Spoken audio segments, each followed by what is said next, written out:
Well, hello everybody. This is Bart with Volair Sim, November 20th, day after Microsoft Flight Sim 2024 was released. And what a crazy day it was yesterday. Most of the people, including myself, couldn't log in and check it out. So it was kind of a day that resulted in a lot of frustration. But today things are a lot better. In fact, I took a couple of hours to see whether I can reconfigure my Volair Sim Chassis that was kind of dialed in to perfection with Flight Sim 2020, and I wanted to see how quickly I can reconfigure it to Flight Sim 2024 and what works and what doesn't. So let's get started.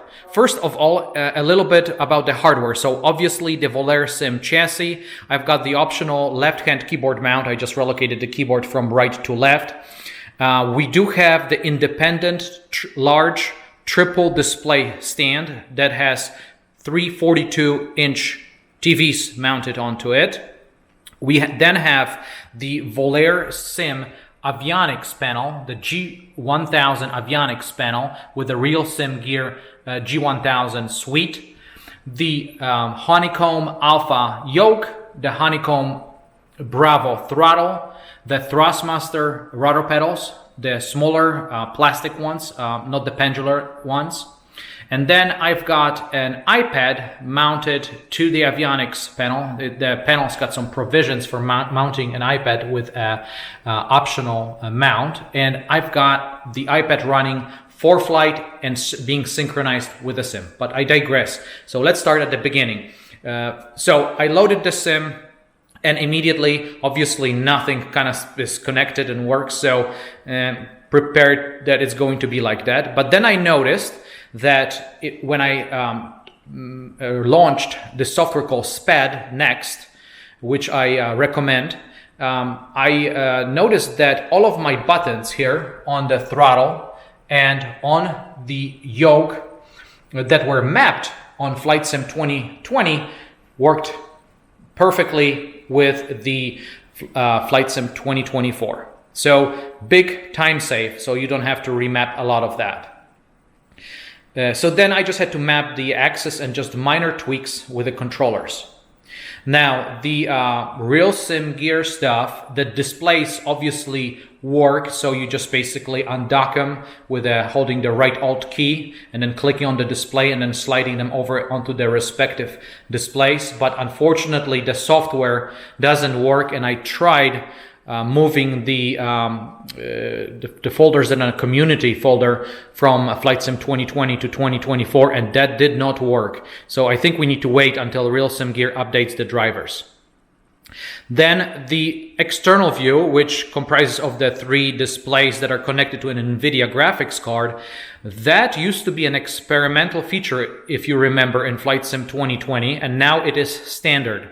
And same setup, you just set them up as independent displays, set up the angle. I have my left and right at plus or minus and plus 90 degrees respectively, and that seemed to work very well. So that now it is a standard feature, not an experimental feature.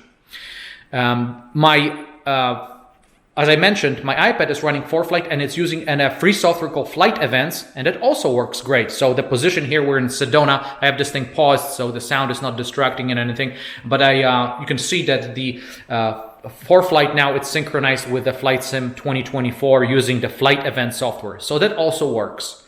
And then my backup instruments, those are Logitech flight instrument panels using SPAD.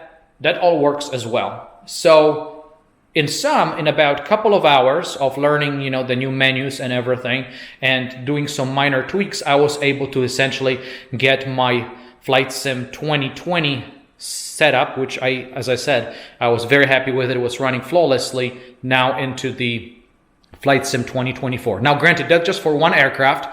I fly a G36 Bonanza. It's the airplane I fly in real life, so I fly most, that on a sim most frequently. So perhaps if you had more aircrafts, like on multi-engine and different types of configurations, that would take longer. But for one type of setup, it doesn't seem to be a lot of work, and it seems a lot of the stuff is working out of the box. Again, the only thing that really doesn't work, we just have to wait, is the hardware buttons on the RealSimGear hardware. As far as the flight dynamics and adjust how everything feels. I haven't had a lot of time to spend on this yet, but I will tell you that it seems improved. The ground handling and also the smoothness and the responsiveness of the controls, it is better than the Flight Sim 2020, and I'm very happy with it as it compares to the real aircraft. But again, I haven't had a lot of time, obviously, to spend with it yet, so I really don't want to speak about it definitely yet.